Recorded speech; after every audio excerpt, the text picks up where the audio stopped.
Good evening, y'all. Welcome back to Southern Bedtime Stories. As we continue our journey toward the holiday season, it's time to dive deeper into the timeless classic, A Christmas Carol by Mr. Charles Dickens. In our last video, we ventured into the second stave of this heartwarming tale, and now we're about to embark on the third leg of this ghostly adventure. Tonight, I'll be reading y'all Stave 3, the second of the three spirits. And I just can't wait to share this part of the story with y'all. But before we dive in, can I kindly ask y'all to show a little Southern hospitality by hitting that subscribe button and giving this here video a thumbs up if you enjoy my storytelling? So let's snuggle up and get y'all tucked in for another enchanting chapter of A Christmas Carol. A Christmas Carol by Charles Dickens, Stave 3, the second of the three spirits.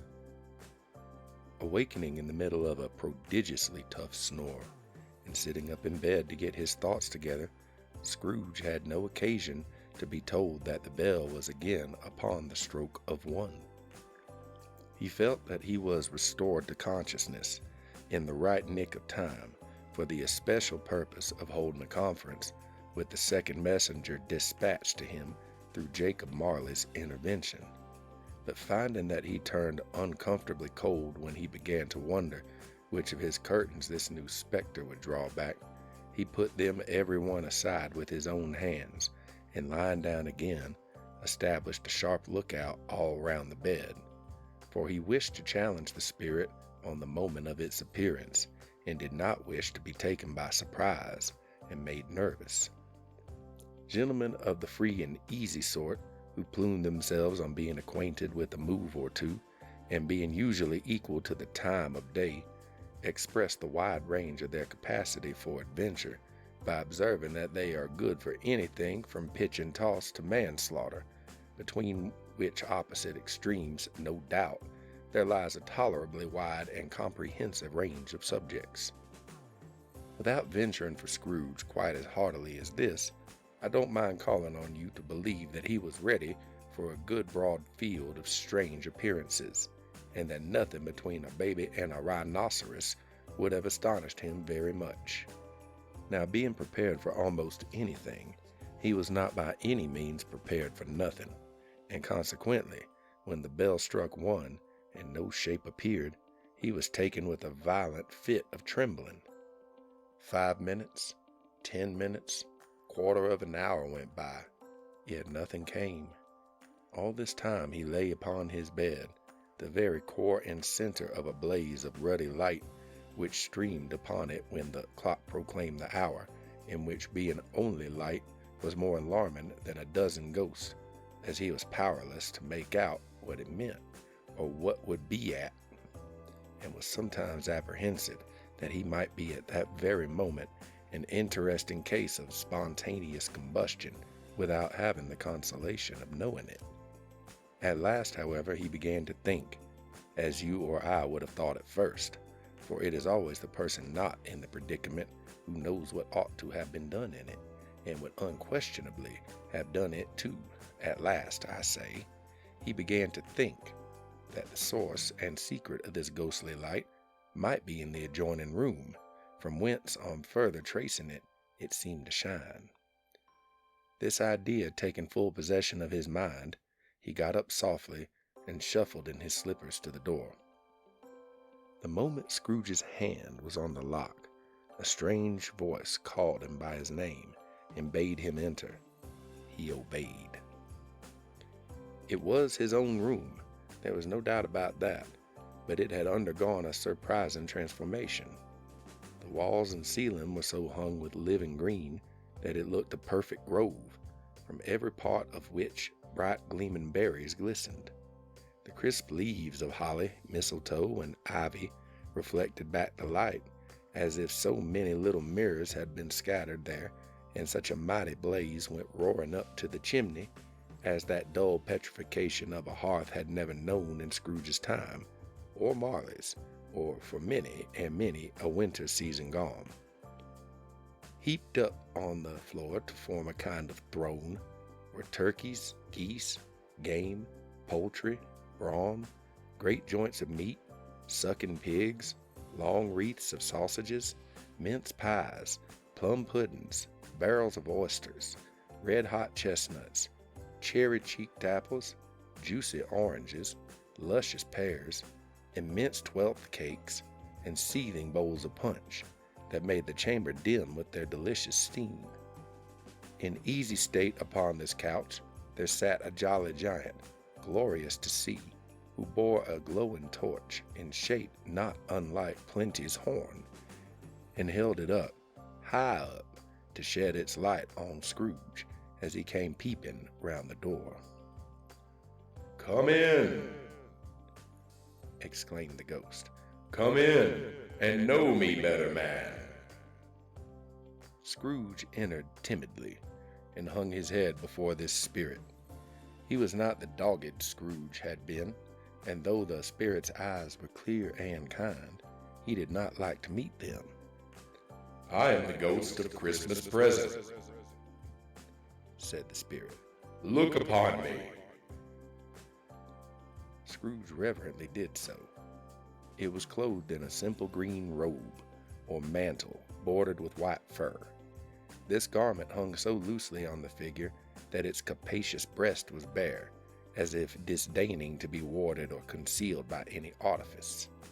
Its feet, observable beneath the ample folds of the garment, were also bare, and on its head it wore no other covering than a holly wreath, set here and there with shining icicles. Its dark brown curls were long and free as its genial face, its sparkling eye, its open hand, its cheery voice, its unconstrained demeanor, and its joyful air. Girded round its middle was an antique scabbard, but no sword was in it, and the ancient sheath was eaten up with rust. "You have never seen the like of me before," exclaimed the spirit. "Never," Scrooge made answer to it. "Have never walked forth with the younger members of my family, meaning, for I am very young.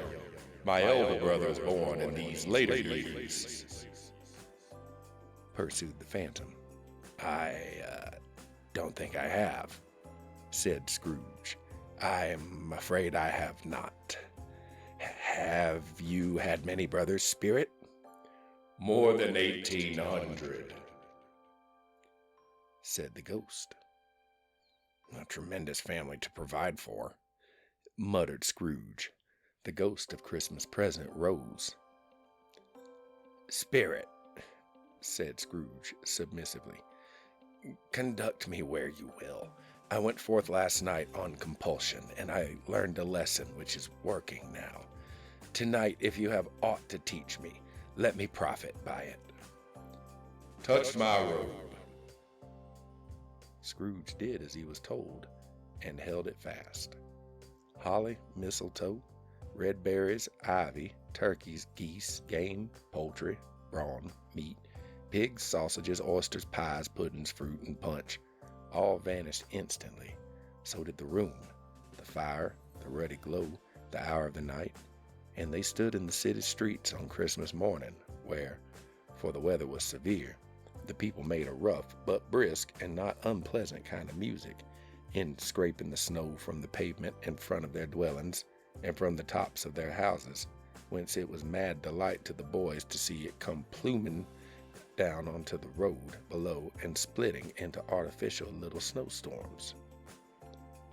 The house fronts looked black enough, and the windows blacker, contrasting with the smooth white sheet of snow upon the roofs, and with the dirtier snow upon the ground, which last deposit had been plowed up in deep furrows by the heavy wheels of carts and wagons, furrows that crossed and recrossed each other hundreds of times where the great streets branched off and made intricate channels hard to trace in the thick yellow mud and icy water.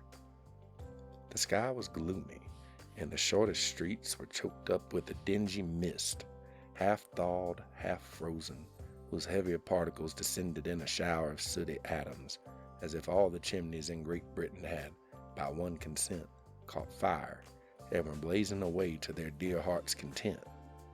There was nothing very cheerful in the climate or the town, and yet there was an air of cheerfulness abroad, that the clearest summer air and brightest summer sun might have endeavored to diffuse in vain.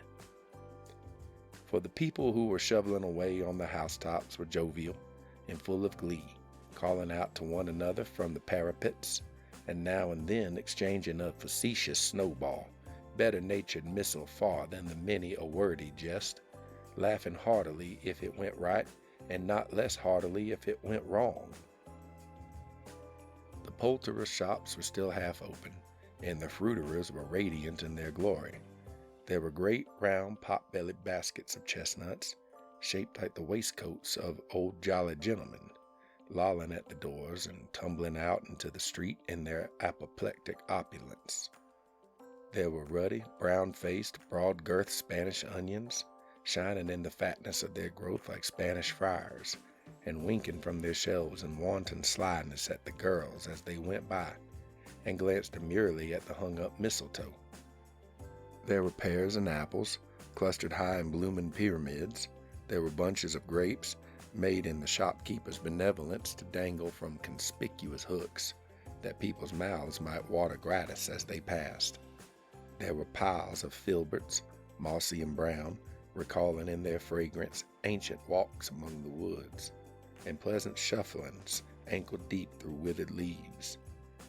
There were Norfolk biffins, squat and swarthy, setting off the yellow of the oranges and lemons, and in the great compactness of their juicy persons, urgently entreating and beseeching to be carried home in paper bags and eaten after dinner.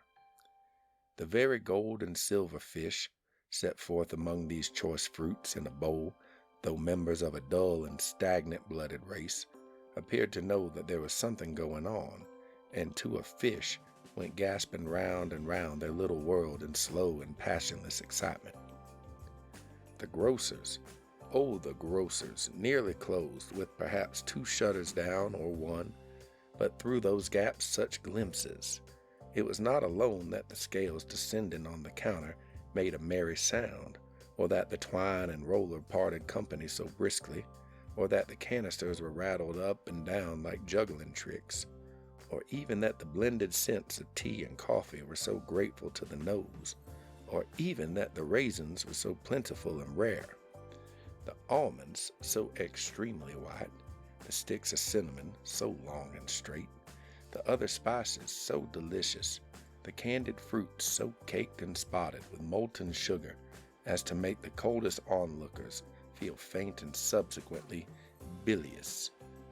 Nor was it that the figs were moist or pulpy, or that the French plums blushed in modest tartness from their highly decorated boxes, or that everything was good to eat and in its Christmas dress.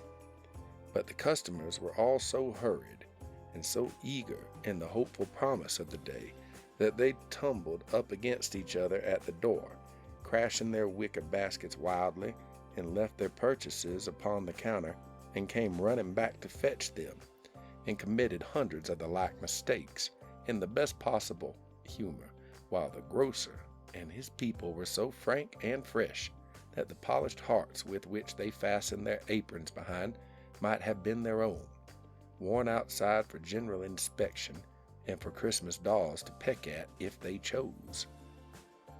But soon the steeples called good people all to church and chapel, and away they came, flocking through the streets in their best clothes and with their gayest faces. And at the same time there emerged from scores of by-streets, lanes, and nameless turnings innumerable people, carrying their dinners to the bakers' shops.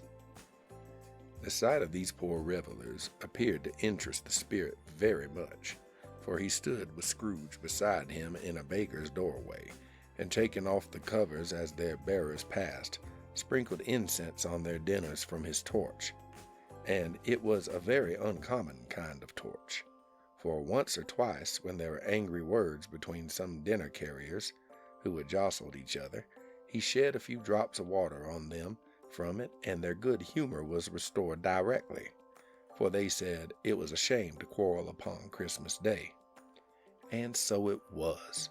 God love it, so it was. In time the bells ceased, and the bakers were shut up, And yet there was a genial shadowing forth of all these dinners and the progress of their cooking in the thawed blotch of wet above each baker's oven, where the pavement smoked as if its stones were cooking too. "Is there a peculiar flavor in what you sprinkle from your torch?" asked Scrooge. "There is. My own." "Would it apply to any kind of dinner on this day?" asked Scrooge. "To any kindly given, to a poor one most." "Why to a poor one most?" asked Scrooge. "Because it needs it most."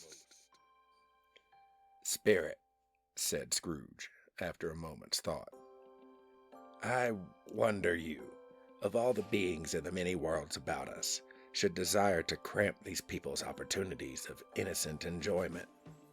"I," cried the spirit. "You would deprive them of their means of dining every seventh day, often the only day on which they can be said to dine at all," said Scrooge. "Wouldn't you?" "I," cried the spirit. "You seek to close these places on the seventh day," said Scrooge, "and it comes to the same thing." "I seek," exclaimed the spirit. "Forgive me if I am wrong. It has been done in your name, or at least in that of your family," said Scrooge. "There are some upon this earth of yours," returned the spirit, "who lay claim to know us, and who do the deeds of their passion, pride, ill will, hatred, envy, bigotry, and selfishness in our name, who are as strange to us and all our kith and kin as if they had never lived. Remember that, and charge their doings on themselves, not us." Scrooge promised that he would, and they went on, invisible, as they had been before, into the suburbs of the town. It was a remarkable quality of the ghost, which Scrooge had observed at the baker's, that notwithstanding his gigantic size, he could accommodate himself to any place with ease, and that he stood beneath a low roof quite as gracefully and like a supernatural creature as it was possible he could have done in any lofty hall. And perhaps it was the pleasure the good spirit had in showing off this power of his, or else it was his own kind, generous, hearty nature, and his sympathy with all poor men, that led him straight to Scrooge's clerks. For there he went, and took Scrooge with him, holding to his robe, and on the threshold of the door the spirit smiled, and stopped to bless Bob Cratchit's dwelling with the sprinkling of his torch. Think of that. Bob had but 15 bob a week himself. He pocketed on Saturdays but 15 copies of his Christian name, and yet the ghost of Christmas present blessed his 4-roomed house. Then up rose Mrs. Cratchit, Cratchit's wife, dressed out but poorly in a twice-turned gown, but brave in ribbons, which are cheap and make a goodly show for 6 pence, and she laid the cloth, assisted by Belinda Cratchit, second of her daughters, also brave in ribbons, while Master Peter Cratchit plunged a fork into the saucepan of potatoes, and getting the corners of his monstrous shirt collar, Bob's private property conferred upon his son and heir in honor of the day, into his mouth, rejoiced to find himself so gallantly attired, and yearned to show his linen in the fashionable parks. And now 2 smaller Cratchits, boy and girl, came tearing in, screaming that outside the baker's they had smelt the goose and known it for their own, and basking in luxurious thoughts of sage and onion, these young Cratchits danced about the table and exalted Master Peter Cratchit to the skies, while he, not proud although his collars nearly choked him, blew the fire until the slow potatoes, bubbling up, knocked loudly at the saucepan lid to be let out and peeled. "What has ever got your precious father, then?" said Mrs. Cratchit. "And your brother, Tiny Tim? And Martha warn't as late last Christmas Day by half an hour." "Here's Martha, mother," said a girl, appearing as she spoke. "Here's Martha, mother," cried the two young Cratchits. "Hurrah! There's such a goose, Martha!" "Why, bless your heart alive, my dear, how late you are," said Mrs. Cratchit, kissing her a dozen times and taking off her shawl and bonnet for her with officious zeal. "We'd a deal of work to finish up last night," replied the girl, "and had to clear away this morning, mother." "Well, never mind so long as you are come," said Mrs. Cratchit. "Sit ye down before the fire, my dear, and have a warm. Lord bless you." "No, no, there's father coming," cried the two young Cratchits, who were everywhere at once. "Hide, Martha, hide." So Martha hid herself, and in came little Bob, the father, with at least 3 feet of comforter exclusive of the fringe hanging down before him, and his threadbare clothes darned up and brushed to look seasonable, and Tiny Tim upon his shoulder. Alas for Tiny Tim, he bore a little crutch, and had his limbs supported by an iron frame. "Why, where's our Martha?" cried Bob Cratchit, looking round. "Not coming," said Mrs. Cratchit. "Not coming," said Bob, with a sudden declension in his high spirits, for he had been Tim's blood horse all the way home from church, and had come home rampant. "Not coming upon Christmas Day." Martha didn't like to see him disappointed, if it were only in joke, so she came out prematurely from behind the closet door and ran into his arms, while the two young Cratchits hustled Tiny Tim and bore him into the wash-house, that he might hear the pudding singing in the copper. "And how did little Tim behave?" asked Mrs. Cratchit, when she had rallied Bob on his credulity, and Bob had hugged his daughter to his heart's content. "As good as gold," said Bob, "and better. Somehow he gets more thoughtful sitting by himself so much, and he thinks the strangest things you ever heard. He told me, coming home, that he hoped the people saw him in the church because he was a cripple, and it might be pleasant to them to remember upon Christmas Day, who made lame beggars walk and blind men see." Bob's voice was tremulous when he told them this, and trembled more when he said that Tiny Tim was growing strong and hearty. His active little crutch was heard upon the floor, and back came Tiny Tim before another word was spoken, escorted by his brother and sister to his stool before the fire, and while Bob, turning up his cuffs as if, poor fella, they were capable of being made more shabby, compounded some hot mixture in a jug with gin and lemons, and stirred it round and round, and put it on the hob to simmer. Master Pete and the two ubiquitous young Cratchits went to fetch the goose, with which they soon returned in high procession. Such a bustle ensued that you might have thought a goose the rarest of all birds, a feathered phenomenon to which a black swan was a matter of course, and in truth it was something very like it in that house. Mrs. Cratchit made the gravy, ready beforehand in a little saucepan, hissing hot. Master Peter mashed the potatoes with incredible vigor. Miss Belinda sweetened up the applesauce. Martha dusted the hot plates. Bob took Tiny Tim beside him in a tiny corner at the table. The two young Cratchits set chairs for everybody, not forgetting themselves, and mounting guard upon their posts, crammed spoons into their mouths, lest they should shriek for goose before their turn came to be helped.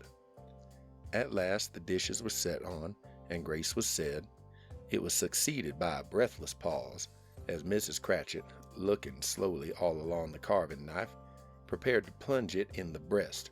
But when she did, and when the long-expected gush of stuffing issued forth, one murmur of delight arose all round the board, and even Tiny Tim, excited by the two young Cratchits, beat on the table with the handle of his knife and feebly cried, "Hurrah!" There was never such a goose. Bob said he didn't believe there ever was such a goose cooked. Its tenderness and flavor, size and cheapness were the themes of universal admiration. Eked out by applesauce and mashed potatoes, it was a sufficient dinner for the whole family, Indeed, as Mrs. Cratchit said with great delight, surveying one small atom of a bone upon the dish, they hadn't eaten it all at last. Yet everyone had had enough, and the youngest Cratchits in particular were steeped in sage and onion to the eyebrows. But now the plates were being changed. By Miss Belinda, Mrs. Cratchit left the room alone, too nervous to bear witness, to take the pudding up and bring it in. Suppose it should not be done enough. Suppose it should break in turning out. Suppose somebody should have got over the wall of the backyard and stolen it while they were merry with the goose, a supposition at which the two young Cratchits became livid. All sorts of horrors were supposed. Hello! A great deal of steam. The pudding was out of the copper, a smell like a washing day. That was the cloth. A smell like an eating house and a pastry cook's next door to each other, with a laundress's next door to that. That was the pudding. In half a minute Mrs. Cratchit entered, flushed but smiling proudly, with the pudding like a speckled cannonball, so hard and firm, blazing in half a quartern of ignited brandy, and bedight with Christmas holly stuck into the top. Oh, and a wonderful pudding, Bob Cratchit said, and calmly too, that he regarded it as the greatest success achieved by Mrs. Cratchit since their marriage. Mrs. Cratchit said that now the weight was off her mind, she would confess she had her doubts about the quantity of flour. Everybody had something to say about it, but nobody said or thought it was at all a small pudding for a large family. It would have been flat heresy to do so. Any Cratchit would have blushed to hint at such a thing. At last the dinner was all done, the cloth was cleared, the hearth swept, and the fire made up. The compound in the jug being tasted and considered perfect, apples and oranges were put upon the table, and a shovelful of chestnuts on the fire. Then all the Cratchit family drew round the hearth in what Bob Cratchit called a circle, meaning half a one, and at Bob Cratchit's elbow stood the family display of glass, 2 tumblers and a custard cup without a handle. These held the hot stuff from the jug, however, as well as golden goblets would have done, and Bob served it out with beaming looks, while the chestnuts on the fire sputtered and cracked noisily. Then Bob proposed, "A Merry Christmas to us all, my dears. God bless us," which all the family re-echoed. "God bless us, everyone," said Tiny Tim, the last of all. He sat very close to his father's side upon his little stool. Bob held his withered little hand in his, as if he loved the child and wished to keep him by his side, and dreaded that he might be taken from him. "Spirit," said Scrooge, with an interest he had never felt before, "tell me if Tiny Tim will live." "I see a vacant seat," replied the ghost, "in the poor chimney corner, and a crutch without an owner, carefully preserved. If these shadows remain unaltered by the future, the child will die." "No, no," said Scrooge. "Oh, no, kind spirit, say he will be spared." "If these shadows remain unaltered by the future, none other of my race," returned the ghost, "will find him here. What then? If he be like to die, he had better do it, and decrease the surplus population." Scrooge hung his head to hear his own words quoted by the spirit, and was overcome with penitence and grief.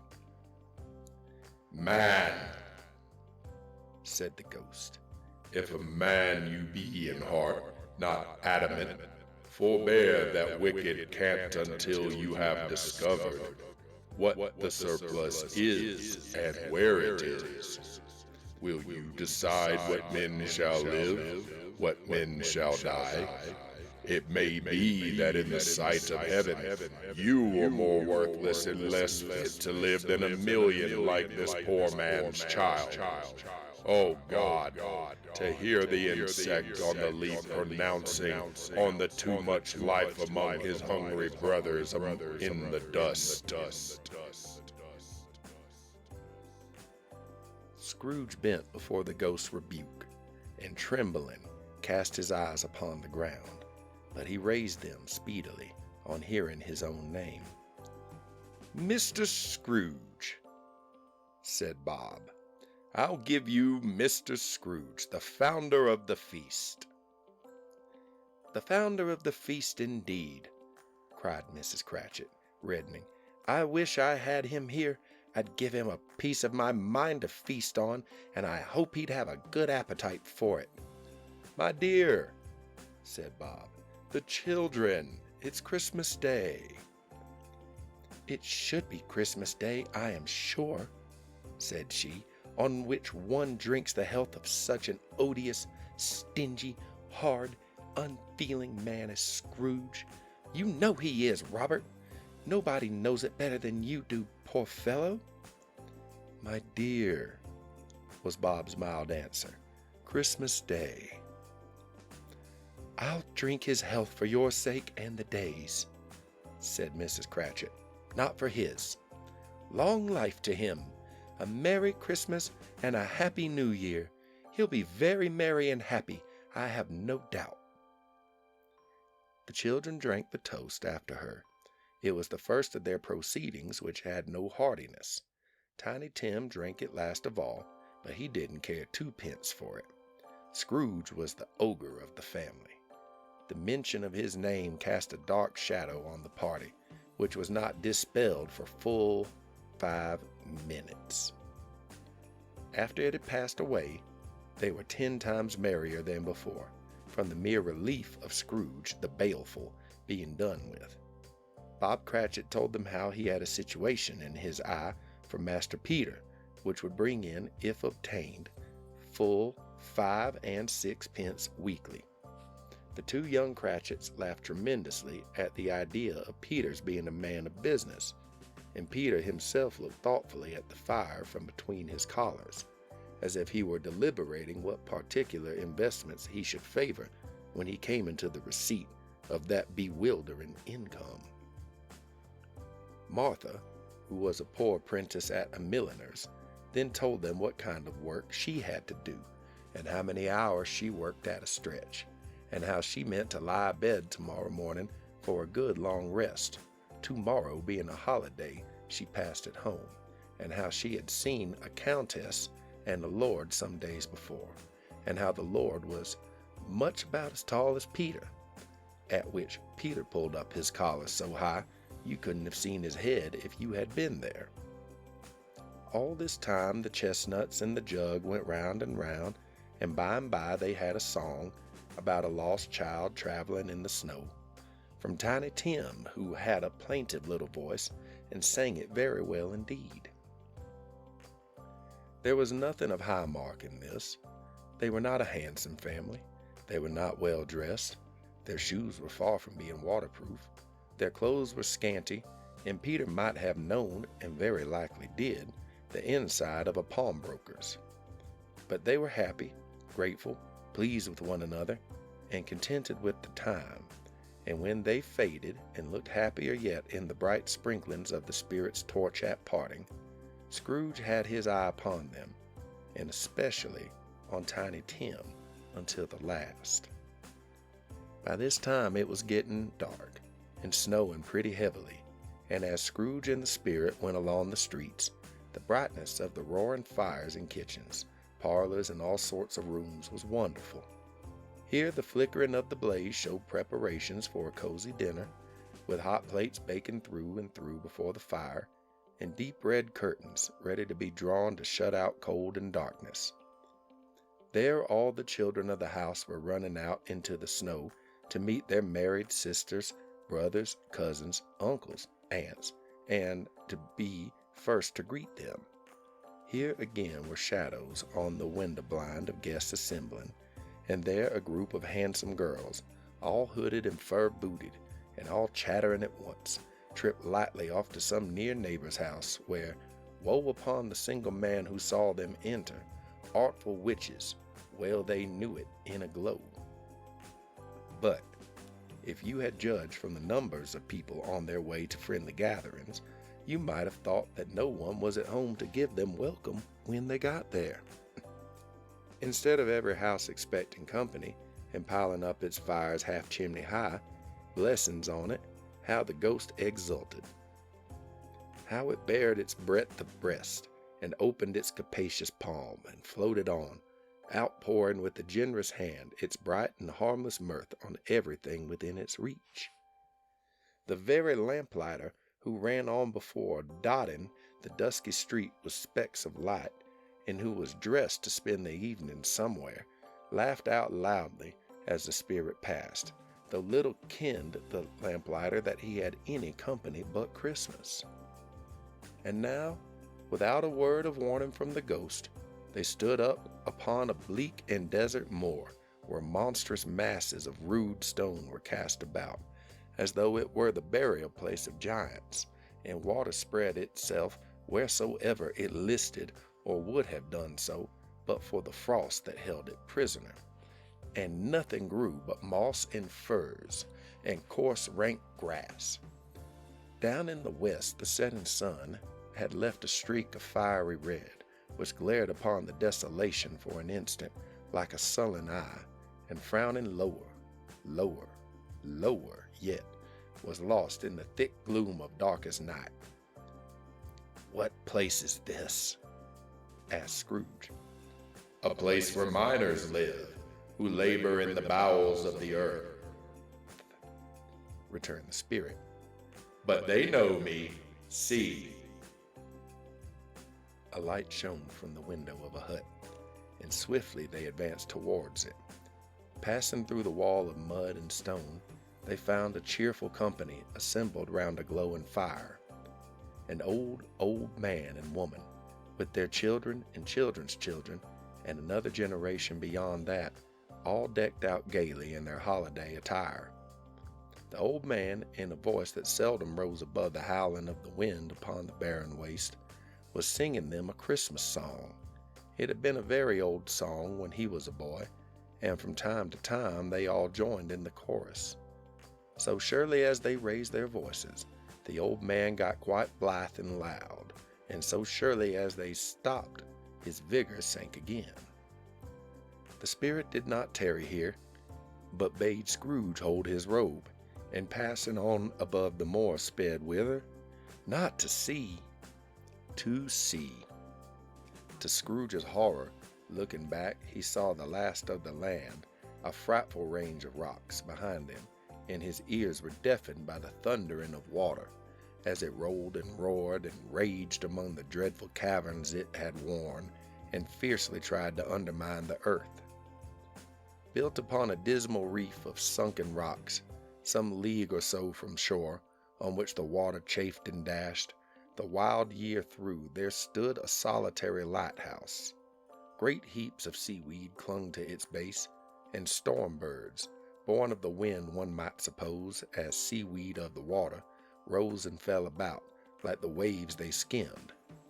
But even here, 2 men who watched the light had made a fire, that through the loophole in the thick stone wall shed out a ray of brightness on the awful sea.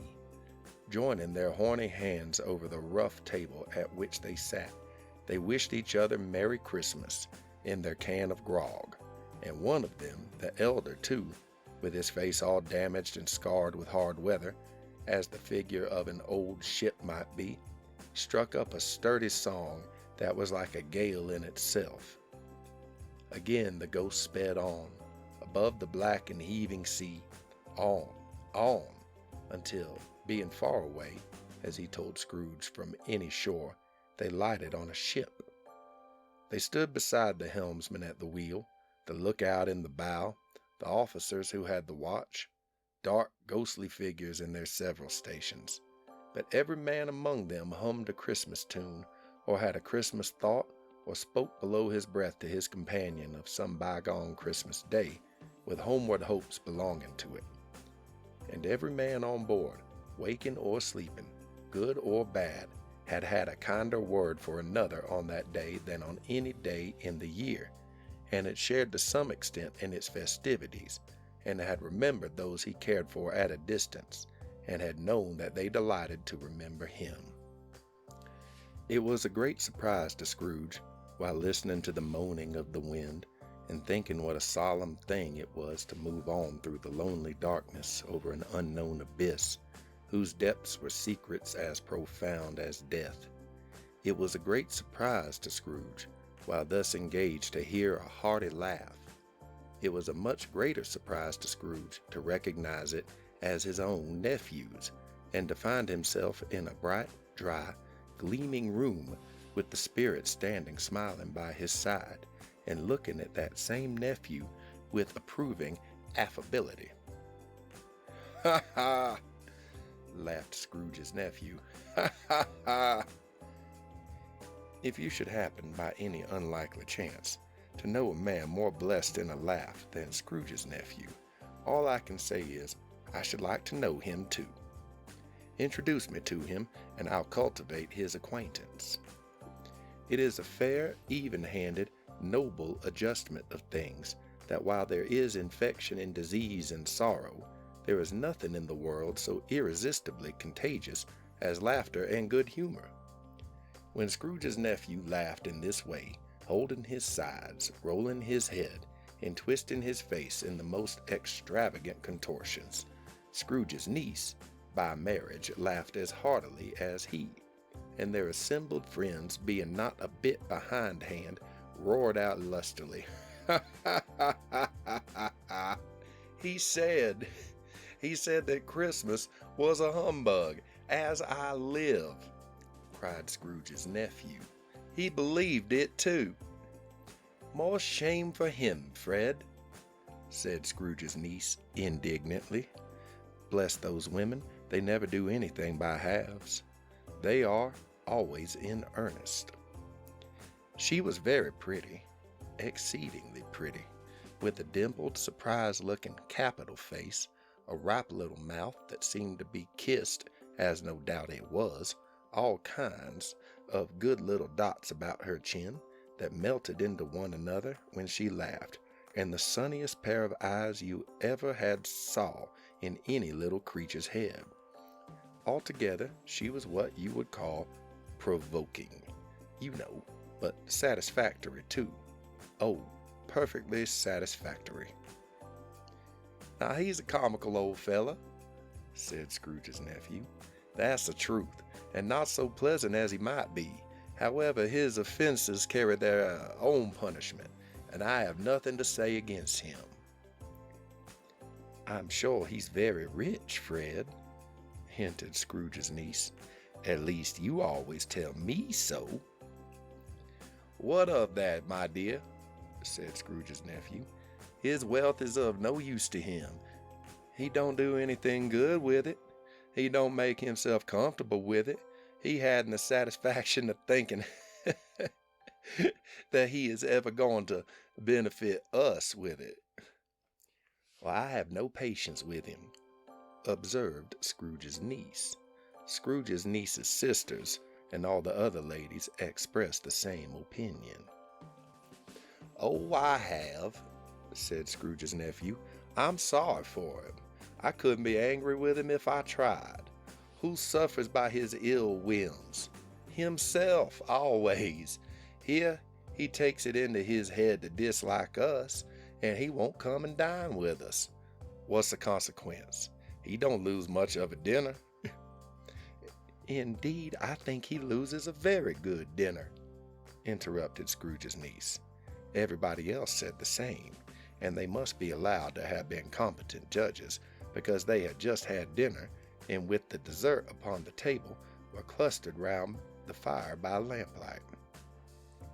"Well, I'm very glad to hear it," said Scrooge's nephew, "because I haven't great faith in these young housekeepers. What do you say, Topper?"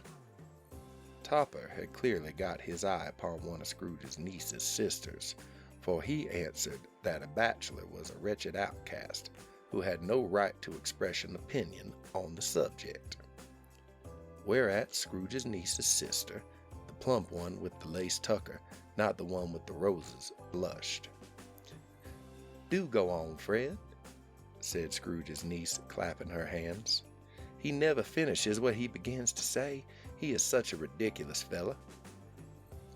Scrooge's nephew reveled in another laugh, and as it was impossible to keep the infection off, though the plump sister tried hard to do it with aromatic vinegar, his example was unanimously followed.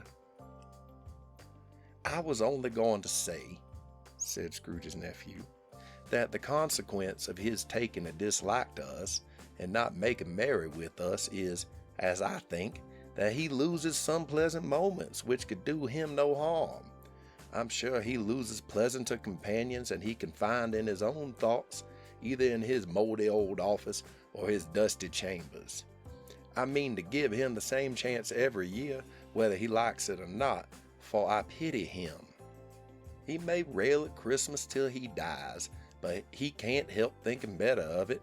I defy him, if he finds me going there in good temper year after year and saying, 'Uncle Scrooge, how are you?' If it only puts him in the vein to leave his poor clerk £50, that's something, and I think I shook him yesterday." It was their turn to laugh now at the notion of his shaking Scrooge.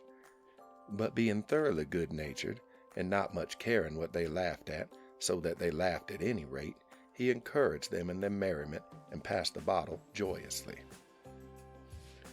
After tea, they had some music, for they were a musical family and knew what they were about, and they sung a glee or catch, I can assure you, especially Topper, who could growl away in the bass like a good one, and never swell the large veins in his forehead, or get red in the face over it. Scrooge's niece played well upon the harp, and played among other tunes a simple little air, a mere nothing you might learn to whistle it in 2 minutes, which had been familiar to the child who fetched Scrooge from the boarding school, as he had been reminded by the ghost of Christmas past. When this strain of music sounded, all the things that ghost had shown him came upon his mind. He softened more and more, and thought that if he could have listened to it often years ago, he might have cultivated the kindness of life for his own happiness with his own hands, without resorting to the sexton's spade that buried Jacob Marley. But they didn't devote the whole evening to music. After a while they played at forfeits, for it is good to be children sometimes, and never better than at Christmas, when its mighty founder was a child himself. Stop. There was first a game at Blind Man's Bluff. Of course there was. And I no more believe Topper was really blind than I believe he had eyes in his boots. My opinion is that it was a done thing between him and Scrooge's nephew, and that the ghost of Christmas present knew it.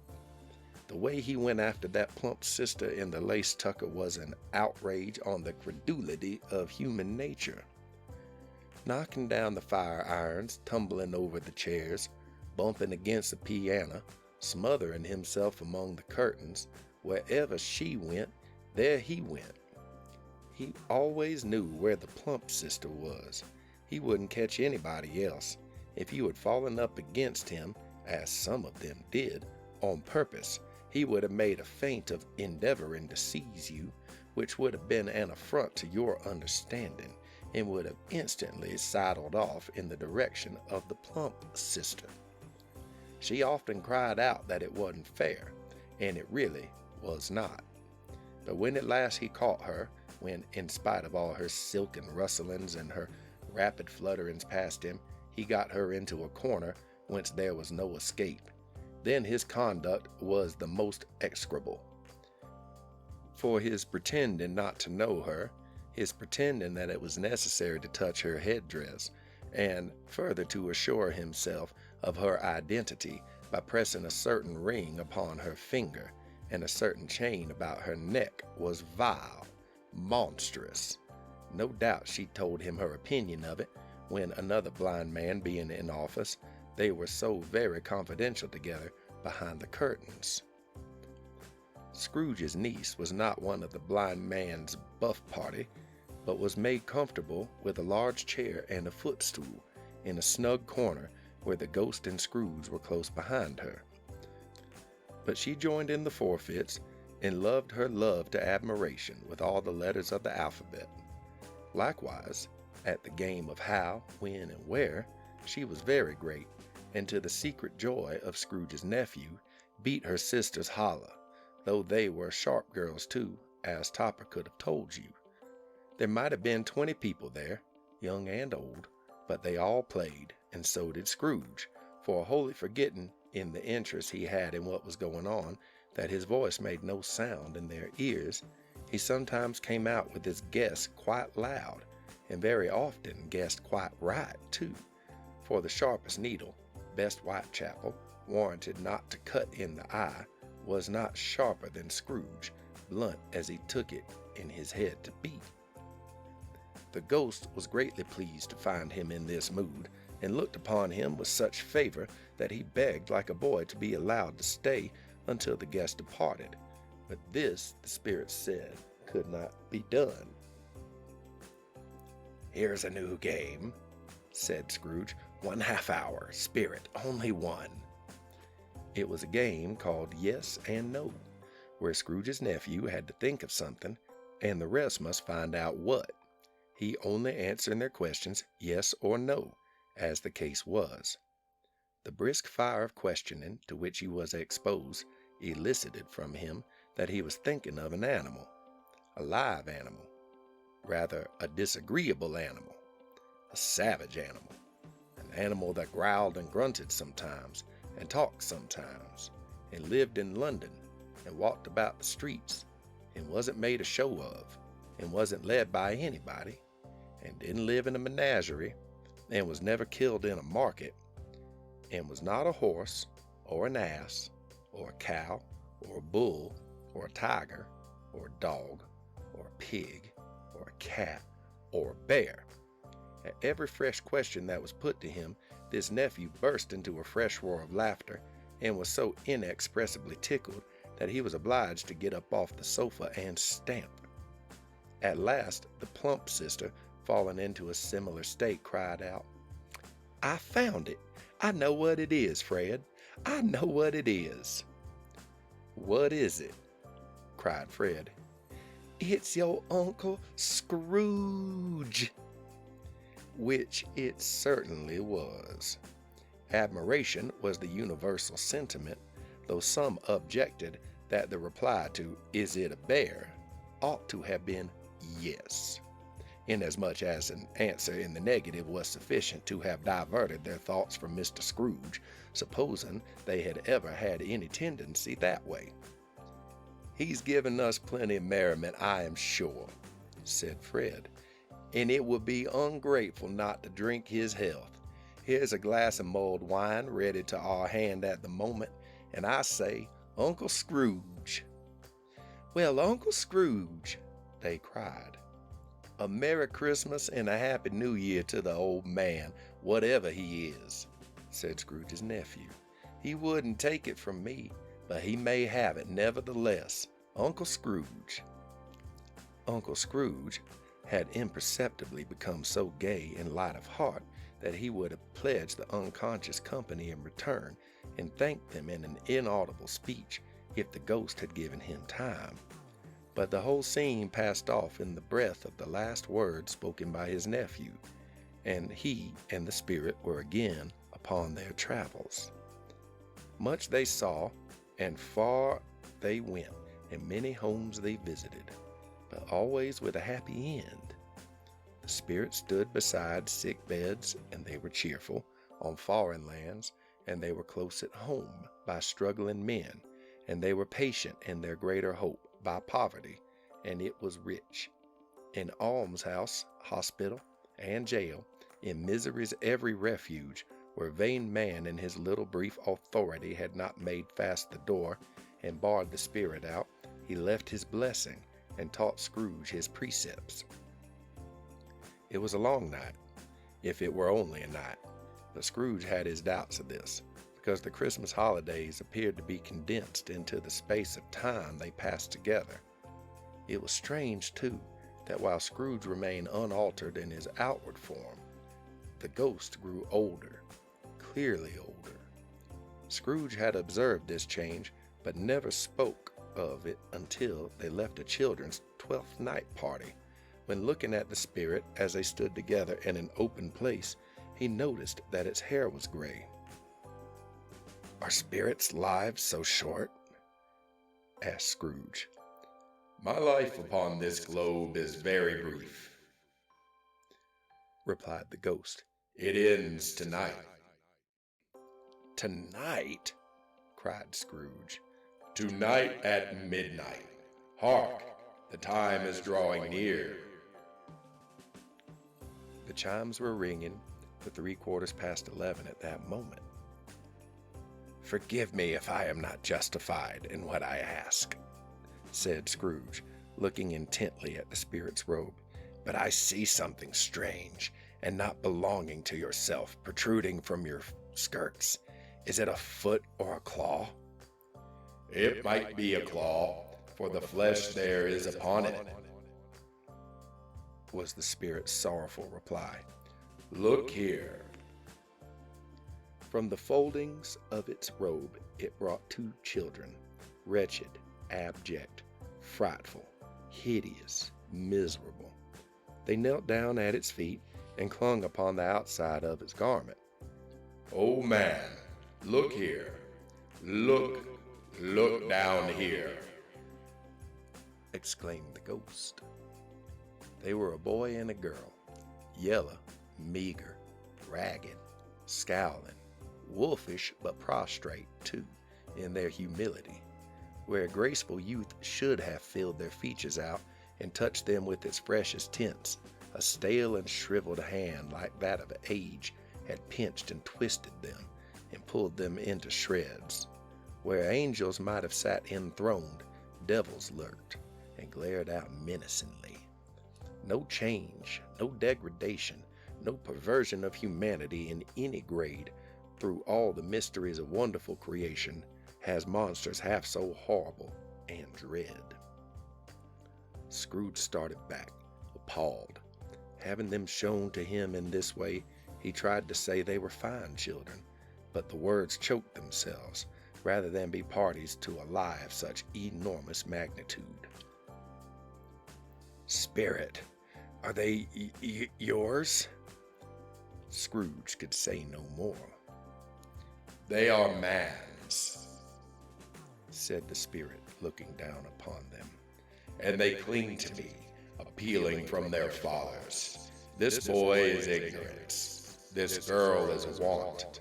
Beware them both, and all of their degree. But most of all beware this boy, for on his brow I see that written which is doom, unless the writing be erased. Deny it," cried the spirit, stretching out its hand towards the city. "Slander those who tell it ye. Admit it for your factious purposes, and make it worse, and abide the end." "Have they no refuge or resource?" cried Scrooge. "Are there no prisons?" said the spirit, turning on him for the last time with his own words. "Are there no workhouses?" The bell struck 12. Scrooge looked about him for the ghost and saw it not.